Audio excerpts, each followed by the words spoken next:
palasyo po ng Malacanang patungkol ho sa sinabi po ni bagong ombudsman Boying Rimulya, mga kabida, na sisilipin daw nila ito pong SALN po ni Vice President Sara Duterte. Nag-react po dito ito hong palasyo po sa pamamagitan po, mga kabida, ng kanila hong press officer na si Attorney Claire Castro, mga kabida. Ito yung kanyang sinabi. Babasahin ko lang po ito pong article mula sa Ang Balita Ngayon.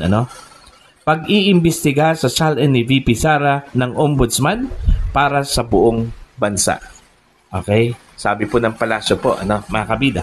Nilinaw ng Malacanang na saklaw ng trabaho ng bagong ombudsman, Boying Rimulya, ang pag-imbestiga sa Statement of Assets, Liabilities, and Net Worth ni Vice President Sara Duterte kung kinakailangan. Ayon kay Palace Press Officer Attorney Claire Castro, mandato ng ombudsman na siyasatin ang sinumang opisyal ng pamahalaan kung may nakikitang posibleng irregularidad sa yaman o paggamit ng pondo. Ito ay para sa buong bansa. Kung ano ang dapat na imbestigahan ay imbestigahan. Hindi po dapat na may talikuran o kaya ay tulugan. Kung ano ang nararapat na malaman ng taong bayan, dapat maimbestigahan ng ombudsman. Yan yung sinabi po ni Yuse Claire Castro po, mga kabida. Kasabay nito, nananawagan ang mga kritiko at taga-suporta na dapat tiyakin ni Ombudsman Rimulya ang patas at walang pinapanigang investigasyon. Giit nila, kung tunay na independent ang tanggapan, dapat ding suriin ang mga ibang opisyal at ipamalas ang pagiging tapat sa mandato at isabay rin sa investigasyon ang SALN ni Marcos Jr. Ayon. Ito lang po yung sa akin, mga kabida. Sa kadami hong mga opisyal po ng gobyerno, halos hindi na po mabilang yan, mga kabida. Bakit po? Si Vice President Sara Duterte lang po ang pinagdiskitahan po dito, Lalong-lalo na po. Ito hong bagong ombudsman po natin, mga kabida, na si Ombudsman Boying Rimulya. Nabanggit kasi niya ito, mga kabida, noong Martes, okay? Matapos pong i-anonsyo po ng Malacanang, mga kabida, na napili na po ni Pangulong Marcos ito hong si Secretary Boying Rimulya bilang bagong ombudsman. At ang sabi po ni Rimulya, mga kabida, nung tanong po ng isang reporter kung sisilipin ba ng ombudsman ito hong SALN po ni VP Sara, ang tugon naman po ni Rimulya po, mga kabida, isa po yan daw sa kanila hong titingnan, yung Statement of Assets, Liabilities, and Net Worth po, ng Vice Presidente, mga kabida, kung meron daw irregularidad, as alleged, mga kabida, doon ho sa issue po ng misuse of confidential funds, mga kabida. Yun yung malaking tanong po sa kadami-dami po ng mga opisyal ng gobyerno, bakit si VP Sara lang sila nakafocus? Kung tutuusin po, mga kabida, 125 million lang po yan. Alright? Samantala, yung iba pong mga opisyal po ng gobyerno na mas malaki pa po yung confidential funds, mga kabida, katulad na lang po ni Pangulong Ferdinand Bongbong Marcos. Billions of pesos po yun, mga kabida. Bakit hindi po inuna? Bakit si VP Sara lang po, mga kabida? Ito hong mga kongresista po natin na mas malaki pa po, yung kanila hong pork barrel po, mga kabida. Kahit na sinasabi po nila na wala daw silang pork barrel, pero according to the expose of Senator Ping Lacson, mayroong pork barrel, mga kabida, Bakit hindi po nila tinitingnan yan? Bakit po si VP Sara lang po, mga kabida?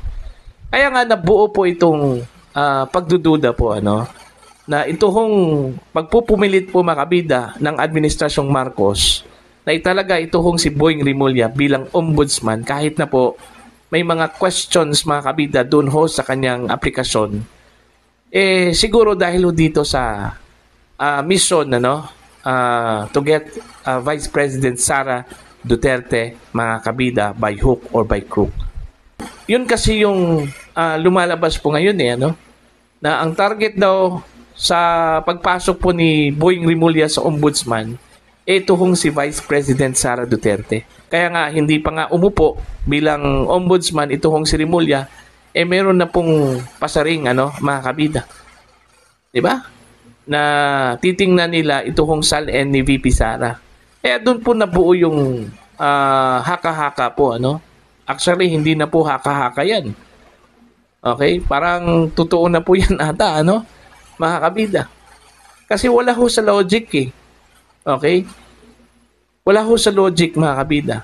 Bakit ho uunahin si VP Sara? Na may mas malaki pa po kay VP Sara, Ito hong si Pangulong Ferdinand Bongbong Marcos. So, posible talaga, na yung mission ni Boying Rimulya, ito hong si Vice President Sara Duterte. Ano po yung sinabi po ni Attorney Topacio po, mga kabida, binaluktot na raw nila ang batas. Okay? Binibend na raw nila ang batas, mga kabida, na supposedly hindi po dapat. Okay? Kasi po, pag batas, batas talaga yun. Kaya nga, meron pong katagang, the law may be harsh, but it is the law. Dura lex, sed lex. Kahit na po mabangis po ang batas, kailangan sundin natin ang batas, mga kabida. Kasi yan ang batas. Whether it is harsh, mga kabida, we should follow the law. Ganun po yun. Hindi po pwedeng i-bend po yan. Okay? Kasi pag once i-bend yan natin, mga kabida, nawawalan na po ng spirito ang batas. Okay? Ako, disagree ako dun sa sinabi po ni incoming Ombudsman Rimulya sa isang programa po sa radyo po, mga kabida, na hindi daw illegal ang pagbend ho ng batas. Kasi para lang daw yung isang ruler, okay, na binibend. Pero actually, hindi ho binibreak. Totoo yun, hindi po binibreak, mga kabida. Pero, binibend. Okay? Magkaiba kasi yung binibreak at saka binibend. Kahit na hindi po binibreak, mga kabida, pero binibend yan, hindi na po original. Okay? Wala na po sa ayos, mga kabida. Diba? Try it. Isang ruler. Ibibend mo yung roller na yon. Lalong-lalo na po kung aluminum po, mga kabida. Try to bend it. Diba? Hindi na po mabalik dun sa ayos. Nakabend na po. Diba? Ganun lang po yun eh. Ganun po yung batas.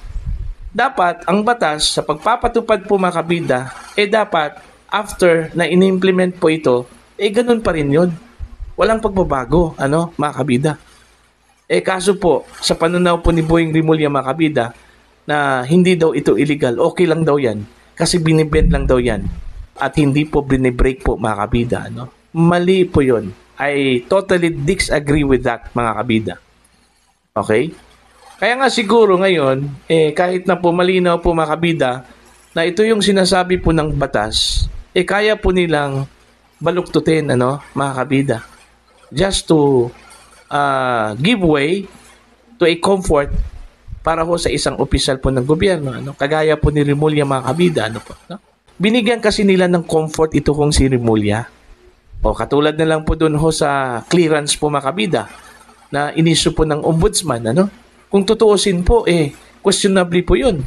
Kasi hindi po na-justify yung issuance po ng clearance doon ho sa pag-issue po ng memorandum, suspending the automatic docketing, mga kabida, dyan po sa Office of the Ombudsman.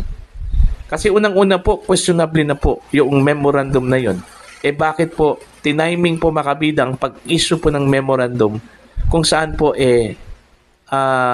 very crucial po, mga kabida, okay, yung aplikasyon po ni Secretary Rimulya dyan po sa JBC, alam naman po nila na nangangailangan ito hong si Rimulya ng clearance, mga kabida, at mayroon pong pending complaints ito hong si Rimulya sa Office of the Ombudsman. Bakit po binaluktot po nila yung batas?